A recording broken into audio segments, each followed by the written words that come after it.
Assalamualaikum warahmatullahi wabarakatuh. Bapak-bapak, ibu-ibu, jamaah sekalian yang dirahmati oleh Allah, pada pengajaran tafsir terakhir sudah kita sampaikan surah Al-Baqarah ayat 60-61 ketika Bani Israel melihat tanda-tanda kekuasaan Allah berupa nikmat air yang tidak pernah habis yang diberikan mukjizat itu kepada Nabi Musa, diberikan mereka seonggok sebongkah batu, dan ketika batu itu dipukul mengeluarkan 12 mata air. 12 kaum, 12 kabilah dari Bani Israel minum sepuas-puasnya, menunaikan hajat mereka dengan air sepuas-puasnya. Ketika tunai kebutuhan mereka, maka air tadi berhenti dan bongkah batu tadi tidak begitu besar, bisa dibawa kemana-mana, menunjukkan disitulah mukjizat Allah Subhanahu wa Ta'ala, dan menjadi pengingat bagi Bani Israel agar mereka ingat dengan nikmat yang begitu banyak yang diberikan Allah kepada mereka. Namun apa yang terjadi di ayat 61, ternyata mereka mengungkapkan ketidakpuasan mereka dengan semua nikmat itu. Maka mereka berkata kepada Musa, wa idh qultum ya Musa, dan ketika kalian berkata kepada Musa, wahai Musa, lan nasbiru ala ta'amin wahid, kami tidak sabar karena makan makanan yang sejenis ini. Karena kita tahu selama mereka tersesat di gurun Sinai itu, mereka dapat jamuan makanan dari surga berupa manna wassalwa, dan ternyata akhirnya mereka bosan dengan makanan dari surga tadi. Makanya saya beri perumpamaan kemarin, ini tipologi dasar manusia memang. Mengapa? Karena ketika sudah terperangkap dengan rutinitas, terjebak dengan hal yang itu saja, timbul kebosanan dalam dirinya. Ya bapak-bapak, ibu-ibu ya, makanya saya beri perumpamaan kemarin, kita menganggap hal ini sepertinya lucu. Bani Israel diberi makanan dari surga tapi bilang bosan. Ternyata dalam prakteknya kita berangkat umroh, berangkat haji sudah bawa caluk, sudah bawa tempoyak. Padahal tidak lama di Mekah itu, tapi sudah berpikir bakal rindu dengan makanan dari kampung halaman. Nah, seperti itulah gambarannya Bani Israel ketika mereka sudah merasakan makanan dari surga, namun memilih untuk dimunculkan lagi kacang-kacangan, sayur-sayuran, buah adas, bawang-bawangan. Oh Bapak Ibu-ibu ya mas kalian yang dirahmati Allah, agar mereka kembali merasakan nikmatnya cita rasa masakan yang muncul, yang mereka olah dari tanaman-tanaman yang muncul dari dalam tanah, agar mereka merasakan lagi masakan mereka zaman dahulu, masakan mereka dulu ketika mereka belum makan makanan dari surga. Dan berapa banyak di antara kita ketika bertanya dengan ustadz, kira-kira kakek di surga itu ada tempoyak apa tidak? Ya ustadz, wong Bangka, di surga itu kakek kira-kira ada rosip apa tidak? Siapa nak ngawi ke tempoyak, siapa nak ngawi ke rosip di sana? Berpikirnya cita rasa yang ada di dunia ingin dirasakan kembali di sana. Bapak ibu-ibu, hakikatnya ini termasuk fitrah dasar manusia yang ketika tidak mampu, tidak bijak menghadapi rutinitas, akhirnya timbul kebosanan. Dan saya pikir kita semua pasti akan mengalami itu. Kalau tidak bijak menghadapi rutinitas, akhirnya muncul kebosanan. Bapak ibu-ibu, malak nyingok wong rumah, nyingok wong rumah wong lain, pecahnya lebih belagak wong rumah wong lain daripada wong rumah kita. Ngapa malak? Tiap hari nyingok yang model itu. Akhirnya muncul keinginan untuk hal yang dilarang oleh Allah Subhanahu wa Ta'ala. Tidak bijak menghadapi rutinitas. Padahal rutinitas inilah jalan hidup kita.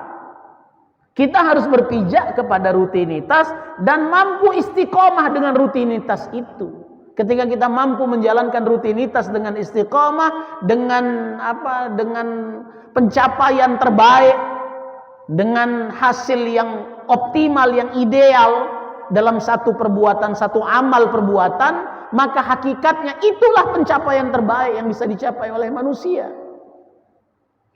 Mengapa muncul kebosanan di dalam sholat? Karena kita menganggap bahwa sholat itu rutinitas, sholat itu kewajiban.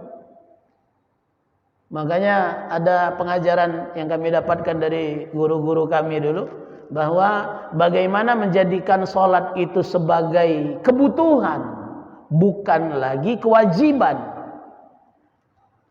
Ibu-ibu biasa makan nasi, kapan berangkat ke Eropa disuruh wong makan roti, masih nak nyari nasi itulah. Ibu-ibu ya, pagi telah makan 2 ikok, dua kantong, dua bungkus mie, masih nak pakai nasi. Padahal nasi mie itulah karbohidrat, nasi itu juga karbohidrat. Masih mie campur nasi, tambah telur pula. Ngapa? Kalau tidak pakai nasi rasanya tidak makan. Karena kita menganggap bahwa nasi adalah kebutuhan dasar kita. Sama seperti orang-orang Eropa, ketika mereka biasa makan roti, sehari tidak bertemu roti, rasa peninglah itu kepalanya. Orang yang biasa makan gandum, maka ketika tidak berjumpa dengan gandum, maka dia akan merasakan tidak sempurna hidupnya. Nah, bagaimana menjadikan sholat, bagaimana menjadikan aktivitas kehidupan kita sebagai kebutuhan, bukan lagi kewajiban. Maka kita tidak temukan orang yang malak makan nasi. Ada orang yang malak bernapas, ada orang yang bosan bernapas. Ay, caknya mompa dari kemarin, mak inilah bentuknya, sudahlah berhenti nak bernapas. Tidak kata, ngapa? Karena kita menganggap bahwa napas ini adalah kebutuhan. Nah, bagaimana menjadikan aktivitas ibadah amal sosial kita menjadi kebutuhan diri kita, bukan kewajiban, maka kita akan merasakan nikmatnya beramal, nikmatnya beribadah, dan tidak terperangkap dengan jebakan rutinitas tadi. Nah, disitulah pentingnya modifikasi, penambahan, perubahan suasana. Tapi hakikatnya ibadahnya tetap sama, sholatnya tetap sama, zakatnya tetap sama, rumah tangganya tetap sama, pasangan hidupnya tetap sama. Tapi dinamika, bunga-bunga, romansanya berbeda, membuat kita tidak terjebak dengan perangkap rutinitas.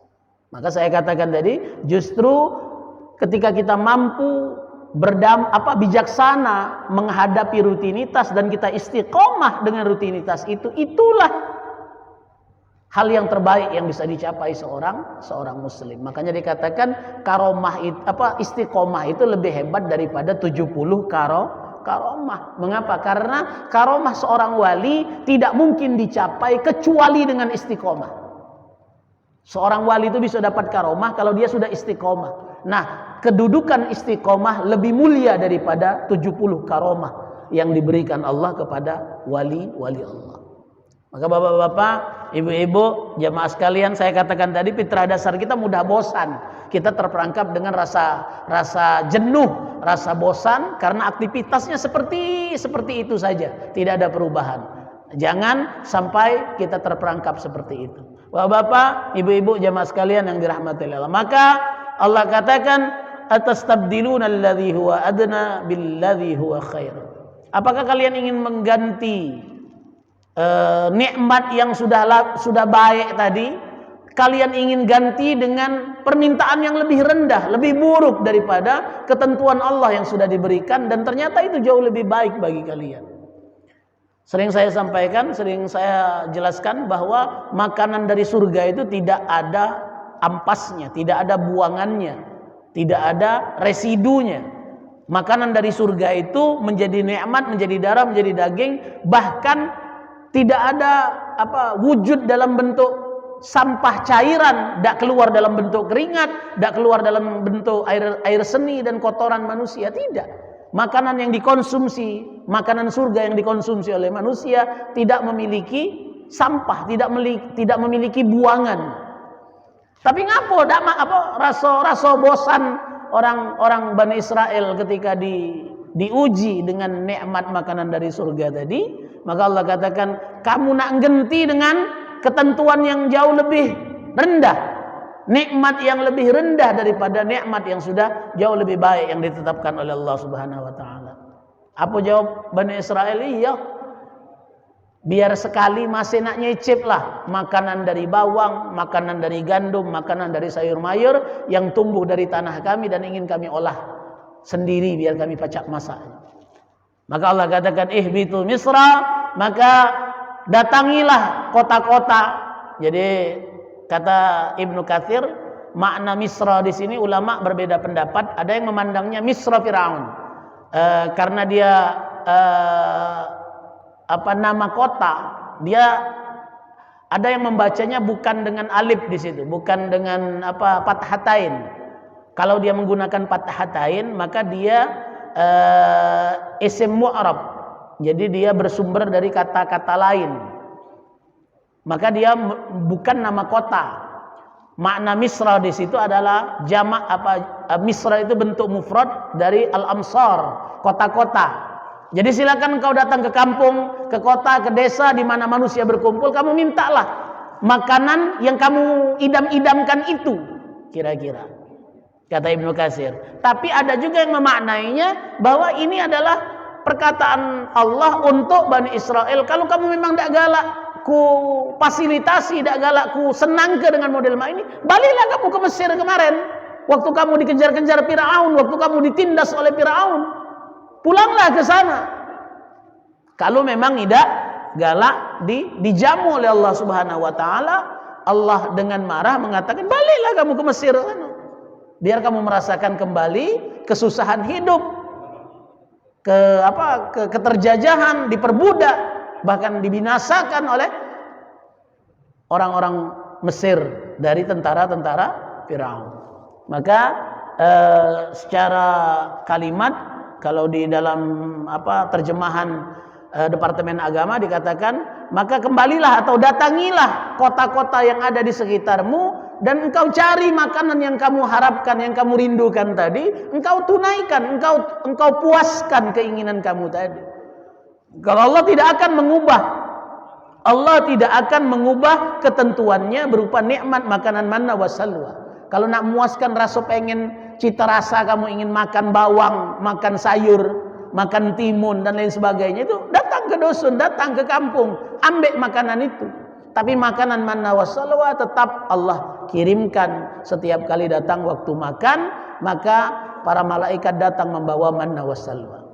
Bapak ibu-ibu. Namun Allah katakan, fa inna lakum ma sa'altum, dan sesungguhnya itu memuaskan apa yang menjadi keinginan kalian, sesuai dengan harapan kalian, sesuai dengan keinginan kalian. Namun Allah katakan, wa duribat alaihimudz dzilla wal maskanah wa ba'u bi ghadabin minallah. Namun karena mereka memaksakan kehendak pengen nuntut Allah, Allah tunjukkan yang terbaik, namun memilih yang lebih rendah. Allah katakan, maka Allah uji kepada mereka, Allah timpakan kepada mereka adzillah, kelemahan, wal maskanah, ketidakmampuan dalam bidang ekonomi, kemiskinan, wa ba'u bi ghadabin minallah, dan mereka layak untuk mendapatkan murkanya Allah Subhanahu wa taala.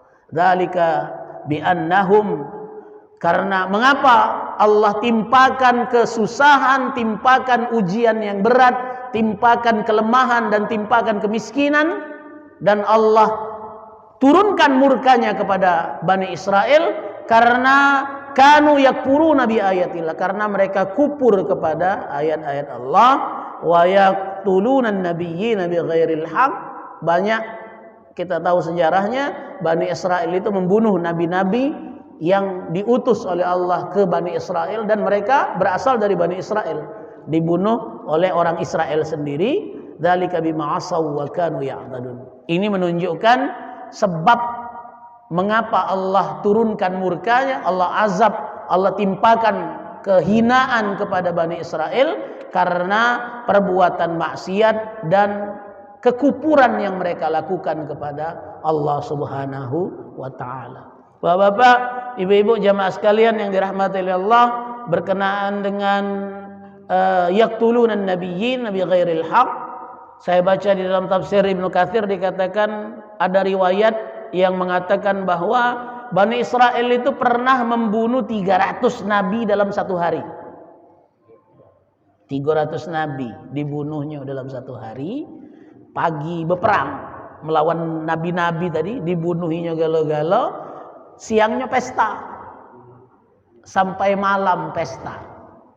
Karena berhasil membunuh nabi-nabi Allah dalam sehari. Kita tahu jumlah nabi dan rasul yang wajib kita ketahui 25. Tapi jumlah nabi dan rasul yang sebenarnya hanya Allah yang tahu. Ada yang mengatakan 313 jumlahnya, ada yang mengatakan 313.000 jumlah nabi dan rasul dari sejak diutusnya Adam sampai datangnya Nabi Muhammad sallallahu alaihi wasallam. Nah, kita baca di dalam tafsir Ibnu Katsir, Bani Israel itu pernah membunuh 300 orang nabi sehari dalam satu peperangan. Dan siang sampai malam dia mengadakan pesta karena berhasil membunuh utusan Allah Subhanahu wa taala. Nauzubillah, inilah sebab Allah turunkan murkanya kepada Bani Israel. Mereka menampakkan kekufuran kepada ayat-ayat Allah, kemudian mereka menentang suruhan Allah, menentang utusan Allah dengan cara mereka bunuh nabi-nabi yang diutus kepada mereka. Maka Allah pantas jika Allah menghalalkan azabnya. Ba'u bi ghadabin minallah. Mereka datang untuk mendapatkan, menerima murkanya Allah Subhanahu wa taala. Dzalika bima asaw wa kanu ya'tadun. Itu karena terjadi karena mereka yang mengharapkan itu datang sendiri. Mereka sendiri yang mengharapkan dapat murkanya Allah Subhanahu wa taala akibat perbuatan kufur yang mereka kerjakan. Bapak-bapak, ibu-ibu, jamaah sekalian yang dirahmati Allah, maka bercerita tentang ketentuan Allah, kita harus memandang bahwa manusia memang dikaruniai akal dan pikiran serta hati untuk menjadi penimbang di dalam keputusan dari buah pikiran kita. Namun sebaik-baik manusia bukan berpijak 100% kepada keputusan akal pikirannya. Maka ketika kita merancang sesuatu, merencanakan sesuatu, merancang satu program, merencanakan sebuah capaian, maka proses berpikir, proses ilmu yang kita curahkan untuk merancang agar tercapai tujuan tadi, tapi ujungnya bukan sampai kepada titik hasil. Sebelum sampai kepada proses pengerjaan harus ada tawakkaltu 'alallah, mengembalikan urusan kepada Allah, berserah kepada Allah. Ya Allah, kami punya usaha, hasil adalah ketentuan. Itulah konsep dasar kita di dalam beramal, konsep dasar kita dalam bekerja. Akal, pikiran, hati, ilmu yang Allah berikan di dalam diri kita, proses mempersiapkan perencanaan tadi, proses mengerjakan sesuatu, semuanya kita gunakan. Namun jangan lupakan berserah diri kepada Allah Subhanahu wa taala. Makanya ketika dihadapkan kepada pilihan antara yang baik dan yang buruk, tidak perlu istikharah. Kita tahu mengapa Allah karuniakan akal untuk menilai yang baik dan yang buruk, maka kita harus memilih yang baik kalau dihadapkan pilihan antara yang baik dengan yang buruk. Kalau kita memilih yang buruk, artinya kita tidak menggunakan akal pikiran kita. Sama seperti hewan yang tidak memiliki akal. Bapak-bapak, ibu-ibu, waktu dihadapkan kepada makanan di atas piring dengan makanan yang ditumpahkan, maka mereka memilih makanan yang ditumpahkan. Sudah ditumpahkan masih dikaisnya pula, padahal harusnya tinggal matok baik.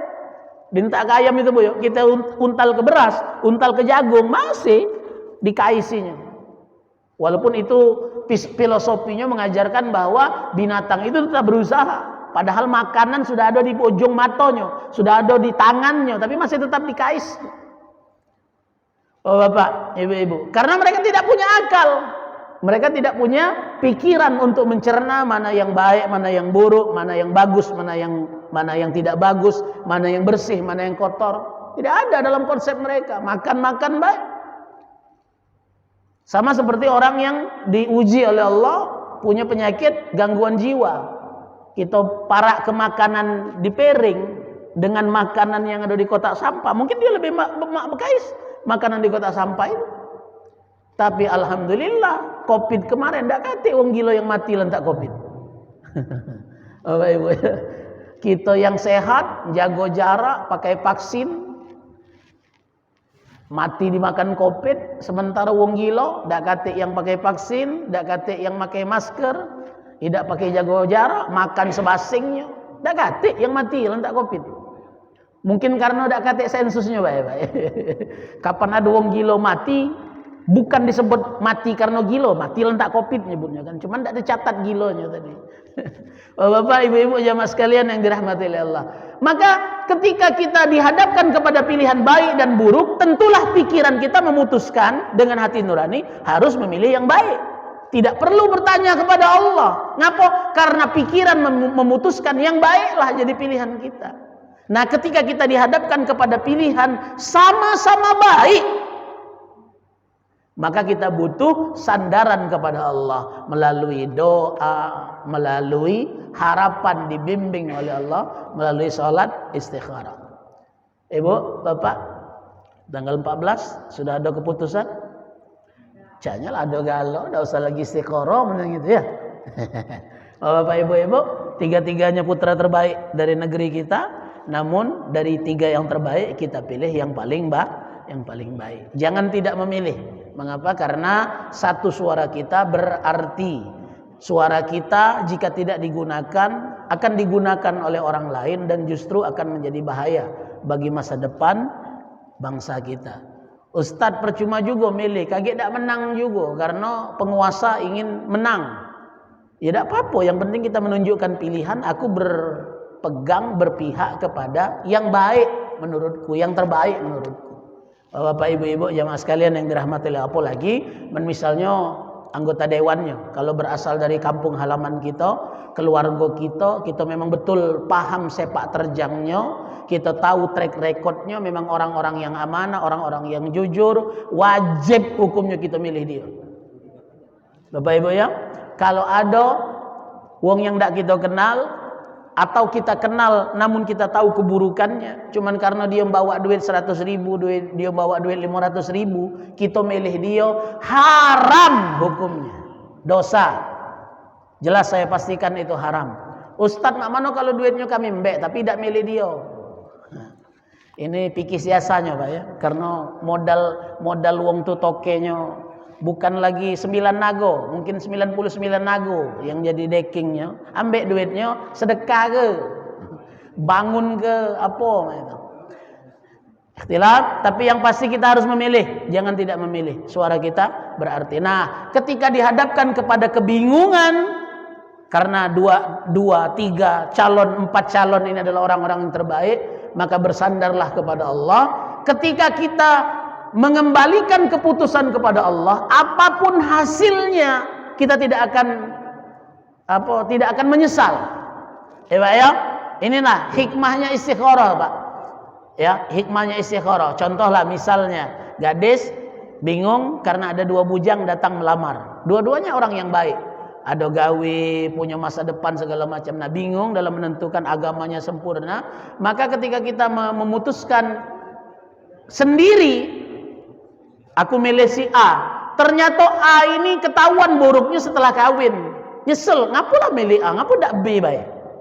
Karena keputusan kita sendiri kan. Tapi kalau kita meminta petunjuk kepada Allah, kita milih A, ternyata A ada buruknya, apa kata-kata kita? Ini kan ketentuan Allah, pasti ada hikmahnya. Ngapo aku dapat jodoh yang model ini? Maka tidak ada penyesalan, tidak ada rasa menyesal dalam pilihan karena kita sandarkan pilihan itu kepada Allah. Sama pecah 2019 kemarin, Pak. Aku milih yang kalah. Dalam hati alhamdulillah, untunglah tidak jadi, bangsa jadi kemarin, mungkin lebih parah dari yang jadi. Hikmahnya itu Pak, maksud aku Pak. Jadi jangan merasa menyesal dengan pilihan tadi. Ketika kita sudah bersandar kepada Allah, yakinlah keputusan Allah itulah yang terbaik. Ya, Bapak Ibu ya. Tapi kita sudah menggunakan akal kita, pikiran kita, ilmu kita untuk membaca situasi, memahami siapa yang baik, yang terbaik di antara pilihan tadi. Bapak-bapak, ibu-ibu, jamaah sekalian yang dirahmati oleh Allah, jangan sampai kita termasuk ke dalam orang yang dapat murka oleh Allah. Sudah diberi isyarat, sudah diberi tanda, sudah diberi petunjuk, itulah yang terbaik. Namun kita memilih sesuai dengan hasrat kita, sesuai dengan nafsu kita, sesuai dengan syahwat kita untuk memilih, akhirnya kita terjebak dengan dosa dan dimurkai oleh Allah Subhanahu wa taala. Bapak, ibu-ibu, jamaah sekalian yang dirahmati oleh Allah, itu surat Al-Baqarah ayat 61, keterangan tambahan dari ayat 61. Sekarang kita masuk ayat berikutnya, yakni surat Al-Baqarah ayat 62. Di sini disampaikan bahwa hakikatnya bukan hanya orang-orang yang beriman yang dapat kebaikan. Bukan hanya umat Islam yang mendapat bagian surganya Allah Subhanahu wa taala. Nah, ini menarik ini nih Pak ya. Saya baca dulu ayatnya agar jangan jadi silang sengketa. Allah katakan, "A'udzubillahi minasyaitonirrajim. Innal ladzina amanu wal ladzina hadu wan nasara was-sabiin." Sesungguhnya mereka-mereka yang beriman, apakah dia umat Islam atau yang berasal dari walladzina hadu, orang-orang Yahudi, wan Nasara, orang-orang Nasrani, was-sabiin, kaum Sabak ini adalah orang-orang yang menyembah bintang. Bukan yang Majusi, Pak ya, bukan yang menyembah api, tapi yang menyembah bintang. Ada yang menyebutnya kaum Zoroaster yang menyembah Tuhan baik, Tuhan buruk. Dalam konsep Sabaiyah ini mereka memandang ada 7 tingkatan bintang dan setiap bintang ini berpengaruh terhadap kejiwaan manusia, berpengaruh terhadap sifat dasar manusia. Kaum Sabak ini. Nah, kaum Sabak ini pada mulanya ada nabinya. Ada orang yang diutus oleh Allah ke kaum Sabak dan mereka melakukan kebaikan dengan ajaran yang dibawa oleh nabi itu. Maka Allah katakan, sesungguhnya orang-orang yang beriman di antara umat Islam dan yang beriman di antara orang-orang Yahudi, orang-orang Nasrani dan kaum Sabak, serta man amana billahi wal yaumil akhir, orang-orang yang beriman kepada Allah dan hari akhir, wa amila salihan, kemudian mereka melakukan kebaikan, melakukan amal saleh, falahum ajruhum inda rabbihim, maka mereka akan dapat ganjaran di sisi Tuhan mereka, mereka dapat balasan baik di sisi Tuhan mereka, wala khaufun alaihim walahum yahzanun. Mereka tidak akan merasakan kekhawatiran dan tidak akan merasakan kesedihan sama sekali. Bapak-bapak, ibu-ibu, jamaah sekalian yang dirahmati oleh Allah, pertama, ayat ini sering dijadikan dasar bagi kaum liberal untuk mengatakan surga itu bukan cuma klaim umat Islam. Non-muslim itu pacak juga masuk surga. Ngapa? Ayatnya ini ngomong itu. Wong yang beriman, umat Islam, Yahudi, Nasrani, kaum Sabak, pacak dapat ganjaran dari Tuhannya. Kalau dia beriman kepada Allah, beriman kepada hari akhir, beramal soleh, mereka dapat ganjaran di sisi Tuhannya. Ayat ini sering dijadikan dasar untuk menghalalkan pernikahan lintas agama. Kenapa? Karena mereka berpendapat bahwa keimanan umat Islam dengan orang-orang Yahudi dan orang-orang Nasrani setara. Mengapa? Karena sama-sama umat yang mendapatkan kitab, umat yang dapat nabi dan nabi bawa kitab. Maka kita menyebut orang-orang Yahudi dan Nasrani itu bukannya orang musyrik, tapi ahlul kitab. Ya Pak ya? Kaum yang mendapatkan kitab suci. Kayak kita nyampe juga pada ayat yang membolehkan. Ada kalimat kata bahwa laki-laki muslim boleh menikahi perempuan ahlul kitab. Ada ayatnya itu Pak ya. Tapi tetap kita bisa mentafsirkan, memaknai hubungannya dengan keadaan kita sekarang. Nah, balik ke ayat ini. Ayat ini sering dijadikan dalil oleh orang-orang liberal mengatakan bahwa klaim surga itu bukan cuma milik umat Islam. Wong Yahudi, wong Nasrani juga bisa masuk surga kalau mereka beriman kepada Allah, percaya kepada hari akhir dan beramal saleh. Bapak-bapak, ibu-ibu, sesungguhnya ayat ini Allah sampaikan kepada Nabi Muhammad untuk menjadi penjelas bahwa hakikatnya Nabi Muhammad itu membawa misi yang sama, dibawa oleh nabi-nabi sebelumnya, yang dibawa oleh Ibrahim, yang dibawa oleh Nabi Musa, yang dibawa oleh Nabi Isa, berupa ketauhidan kepada Allah Subhanahu wa taala. Maka beriman kepada Allah. Tuhannya cuma Allah. Tak kate Tuhan lain yang disembah kecuali Allah. Pertanyaannya sekarang, apakah orang Nasrani menyembah hanya kepada Allah? Masih ada orang Nasrani yang menyembah hanya kepada Allah? Dalam kenyataannya sekarang tidak ada lagi sekte atau mazhab di Nasrani yang hanya menyembah Allah. Banyak sudah bercampur taslis, 3 dalam 1, 1 dalam 3, Trinitas tadi Bu ya, Pak ya, 1 dalam 3, 3 dalam 1. Memang mereka menyembah Tuhan yang ada di langit, tapi ada Tuhan yang wujud dalam manusia, Tuhan anak. Penyambungnya nyebutnya Ruhul Kudus. Bapak-bapak, ibu-ibu, mereka tidak menyembah Bunda Maria. Mengapa? Karena Bunda Maria itu manusia yang dititipi Tuhan. Nah, itu yang mereka sembah Tuhan yang ada di langit, Tuhan yang ada di bumi, dan penyambungnya. Nah, penyambungnya ini Ruhul Kudus. Dalam Al-Quran nyebutnya Ruhul Amin, Jibril. Yang mereka sembah Jibril malah. Bapak-bapak, ibu-ibu, memang ada sekte mazhab yang mengatakan Isa itu bukan Tuhan, tapi sekte itu tidak laku. Sekte itu tidak berjalan, tidak masyhur di antara orang-orang Nasrani. Maka orang Nasrani tidak bisa kita sebut ahlu tauhid sekarang. Saat ini kita tidak lagi bisa mengatakan bahwa saudara kita Nasrani, orang-orang Kristen itu ahlu tauhid. Mengapa? Karena Tuhan mereka bukan satu. Orang Yahudi, Bapak Ibu ya, orang Yahudi memang hanya menyembah Allah. Bahkan saking agungnya Tuhan mereka, namanya pun tidak disebut oleh mereka. Yahweh, Yahweh itu Yahuwah, wahai dia. Elohim, Allahumma, uji kita itu Pak ya. Dia tidak berani menyebut wahai engkau, tapi selalu wahai dia. Selalu orang ketiga tunggal, bukan orang yang diajak berbicara langsung.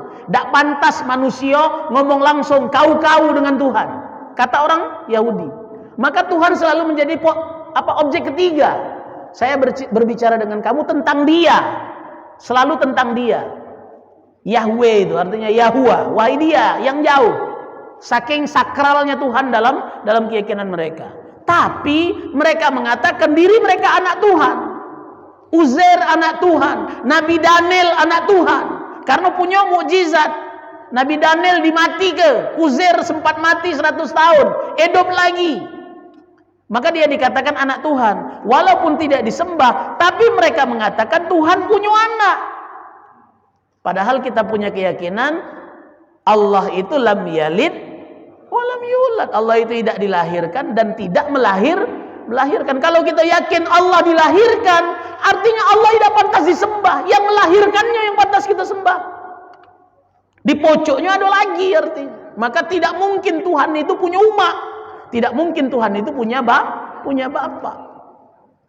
Itu juga tidak mungkin Tuhan punya anak. Mengapa? Repot kalau Tuhan punya anak. Siapa bidannya? Dan lain sebagainya. Begitu banyak problem yang akan muncul kalau Tuhan itu kita paksakan seperti manusia. Makan, minum, tidur. Artinya Tuhan punya kelemahan. Kalau Tuhan melahirkan, artinya Tuhan itu betino. Kalau Tuhan lagi datang mak mano, kita nak minta dengan Tuhan. Tuhan lagi sensi model itu. Men kita katakan Tuhan itu melahirkan, artinya Tuhan itu perempuan.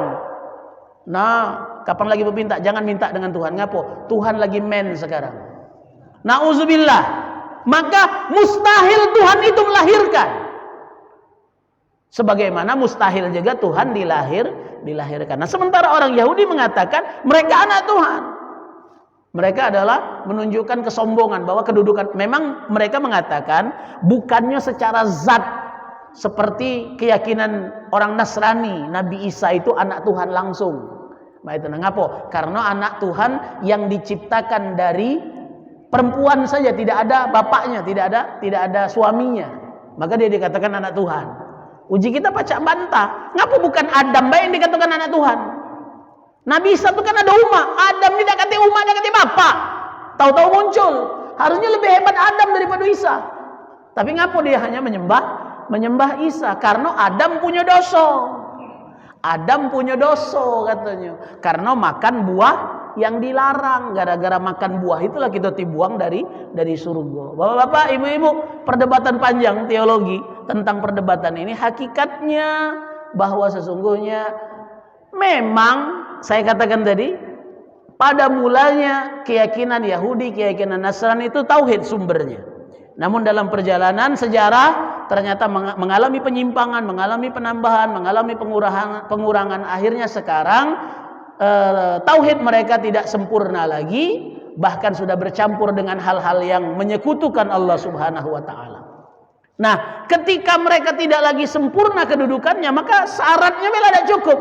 Man amana billah wal yawmal akhir wa amila salihah. Ujungnya beramal soleh. Akibat dia beriman kepada Allah, percaya kepada hari akhir, dan mereka melakukan kebaikan. Bapak-bapak, ibu-ibu, jamaah sekalian yang dirahmati Allah, maka yang ingin saya tegaskan, dahulu sebelum diutusnya Nabi Muhammad, ada di antara orang Nasrani yang bisa masuk surga kalau mengamalkan ajaran yang dibawa oleh Isa. Orang Yahudi sebelum diutusnya Nabi Muhammad beriman kepada Nabi Musa, beriman kepada Sulaiman, beriman kepada Daud, kemudian mereka melakukan kebaikan, mereka akan masuk surga dengan amal itu. Penduduk Sabah yang menyembah bintang, ketika mereka menghidupkan ajaran Zoroaster, percaya dengan Tuhan baik, Tuhan buruk, dan mereka melakukan kebaikan dengan keyakinan itu, mereka masuk surga sebelum diutusnya Nabi Muhammad. Tapi ketika Nabi Muhammad sudah diutus ke muka bumi, Nabi Muhammad datang menyempurnakan semua ajaran sebelumnya, maka umat-umat sebelumnya wajib masuk Islam. Kalau mereka tetap di dalam keyakinan agama mereka sebelumnya, maka mereka dihukumi sebagai orang kufur, orang yang menolak kebenaran. Jadi makna kufur itu, bapak-bapak, ibu-ibu, kafir itu tuh sebenarnya bukannya penghinaan. Dalam bahasa Arab, kafir itu adalah menutupi. Petani itu disebut dengan kufar. Mengapa? Karena mereka menutupi bibit dengan tanah agar tumbuh. Maka orang kafir adalah orang yang hatinya tertutup dari keimanan.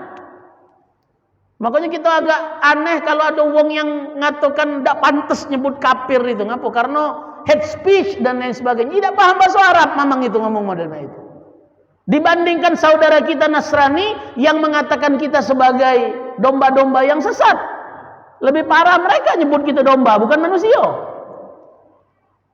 Bapak Ibu ya, wong Yahudi nyebut kita setengah manusia. Bukan manusia, manusia tidak lengkap. Wong Yahudi itu nyebut manusia selain wong keturunan Yahudi. Kalau kita memandang orang yang berbeda dengan keyakinan, kita nyebutnya kufar, yang hatinya tertutup dari kebenaran. Hatinya menolak kebenaran, itu nyebutnya kafir. Kalau wong banyak nyebutnya kufar.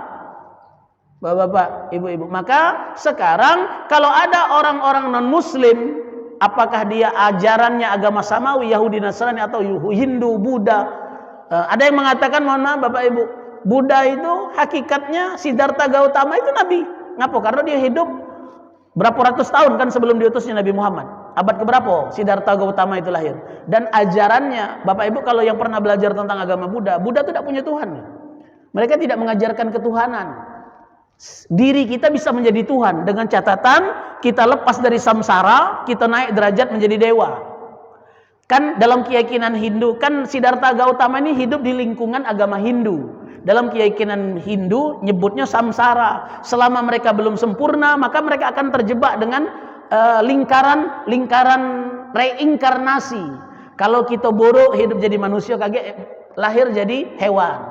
Hewannya buruk, kaget lahir jadi binatang, makin hina, terus tidak pernah mati, terus berputar. Nah, bagaimana agar kita selamat? Kita harus lepas dari sifat manusia. Nah, ketika kita sempurna di dalam kedudukan sebagai manusia, naik derajat menjadi dewa. Itu keyakinan orang Hindu. Nah, Siddhartha Gautama ini hidup di lingkungan itu. Maka dia mengajarkan kebaikan, etika, akhlak, moral. Sebagai orang Buddhis, sebagai orang agama, meninggalkan keburukan, meninggalkan maksiat dan lain sebagainya. Maka ada yang mengatakan Siddhartha Gautama itu nabi. Ada yang mengatakan seperti itu karena dia lahir sebelum adanya Nabi Muhammad. Kalau ada yang ngaku nabi setelah adanya Nabi Muhammad, jelas Dajjal. Ngapo? Karena Nabi Muhammad adalah nabi terakhir dan penutup para nabi dan rasul. Bapak-bapak, ibu-ibu. Makanya Siddhartha Gautama, agama Buddha itu tidak punya Tuhannya, Pak. Kita bisa menyembah diri kita sendiri. Kalau kita sudah baik, itu jadi Tuhan. Katanya. Tidak menceritakan tentang sistem peribadatan khusus, tidak. Maka ada yang mengatakan Buddha itu sebenarnya bukan agama, tapi dia sekte dari keyakinan Hindu. Mujaddid, pembaharu keyakinan Hindu. Bapak-bapak, ibu-ibu, orang-orang yang melakukan kebaikan sebelum diutusnya Nabi Muhammad, mereka percaya kepada Tuhan berbagai macam, dan kemudian mereka melakukan kebaikan dengan keimanan mereka terhadap Tuhan tadi, mereka ada dapat ganjaran masuk surganya Allah Subhanahu wa taala sebelum diutusnya Nabi Muhammad. Tapi kapan sudah datang Nabi Muhammad, wajib hukumnya mereka meninggalkan keyakinan yang lama, berpindah kepada ajaran Nabi Muhammad sallallahu alaihi wasallam. Maka ayat ini, Bapak-bapak, ibu-ibu, bisa kita maknai penafsiran tentang kesamaan misi seluruh nabi dari sejak diutusnya Adam sampai datangnya Nabi Muhammad. Sama, misinya adalah tauhid, mengajarkan tiada Tuhan yang disembah kecuali Allah, tiada Tuhan yang tempat kita bergantung meminta kecuali Allah. Bapak-bapak, ibu-ibu, jamaah sekalian yang dirahmati oleh Allah, demikian yang dapat kami sampaikan berkenaan dengan surah Al-Baqarah ayat 62. Insyaallah pada pertemuan berikutnya akan kami tambahi keterangan sekalian nyambung di ayat berikutnya, yakni Al-Baqarah 63. Demikian yang dapat kami sampaikan. Masih berapa menit lagi? Apa habis? Pas ya? Apa ada yang nak bertanya? Demikian yang dapat kami sampaikan. Mohon maaf atas segala kekurangan. Semoga kita tutup dengan doa. Semoga kita diberikan nikmat umur sehingga dapat berjumpa dengan keberkahan bulan suci Ramadan tahun ini. Amin. Minallahumma amin. Mari kita mulai dengan istighfar 3 kali. Astaghfirullahaladzim, astaghfirullahaladzim, astaghfirullahaladzim. A'udzubillahi minasyaitonir rajim. Bismillahirrahmanirrahim.